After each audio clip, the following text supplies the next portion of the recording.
back now that the washes have finished drying on my Harpy here, and I'm going to get started on the final highlights for the model.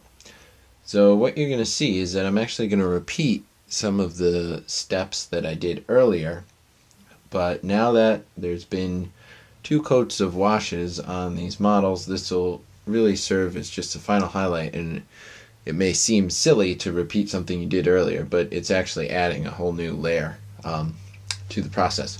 So I'm going to start with the skin, and as I did before, I'm going to take my rotting flesh and I'm going to put it on my palette, and I'm going to water it down, or thin it I should say, because I'm actually not using water, with thinner medium.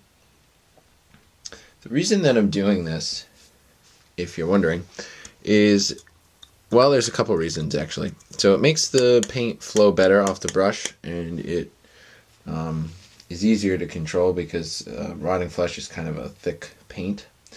It also makes sure that it's not completely opaque, and so it goes on thin. It's not that striking, and it lets you see a little bit of the purpley color underneath. So it makes for a less stark contrast and highlight on the model, which is something that I like. And also it makes it easier as I'm painting to correct any mistakes that I might make. So, for example, if the paint ends up flowing into an area that I didn't mean for it to go, like the highlight goes into the crevice or something, then I can just take a brush that's clean, doesn't have paint on it, maybe has a little water, and wipe that area, and it's actually going to soak up the color and rinse it out of that area for me, so that I can just make my corrections as I'm going, rather than having to go back and try and fix it up later with another wash or something like that. So I find that for highlighting, it really, in most instances, is worth your time to mix in some thinner medium to the paint that you're highlighting with. So I'm going to go through, like I said, and I'm still using my size 2 brush, and I'm just going to pretty much go over the same areas I went before with the rotting flesh to give that final highlight.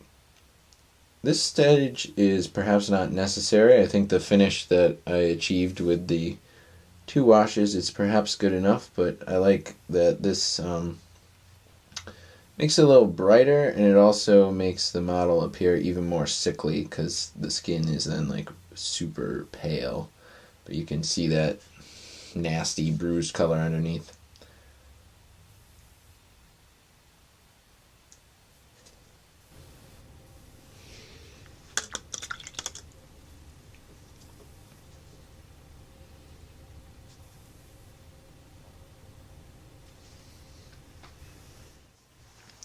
As you can see, I've finished highlighting up the skin with the final color there of rotting flesh. And now I'm going to go and pick out some of the details. I'm going to do the teeth, the bones, the claws, those kind of things with Skull White again. And I'm also going to hit up the metallic portions with another thin layer of Mithril Silver to add some shine back in. And after I do that, I'm going to paint the eyes. So I'm going to apply these colors really quick, and I'll come back and talk about doing the eyes.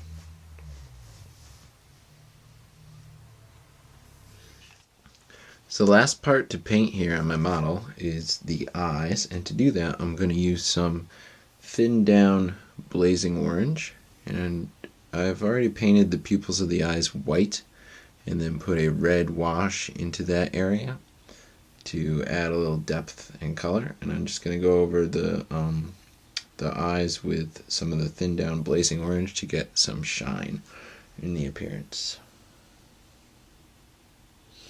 Try and make them bright, and this is actually the one area of the model that's going to end up having sort of the most color in the finished effect. So it really calls the attention of anyone viewing the model right to the eyes, and I think it's a pretty neat effect because the rest of the model is pretty dull in terms of color choice. Alright, so I got one eye pretty good. Flip it over and do the other, and you'll see how I'm stabilizing my hands upon one another.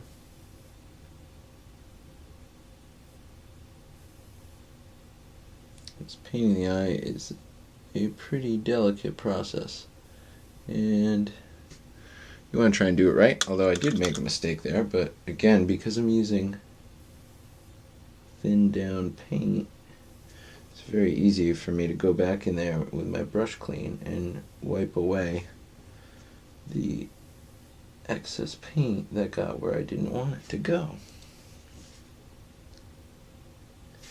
So there we go, it looks pretty good.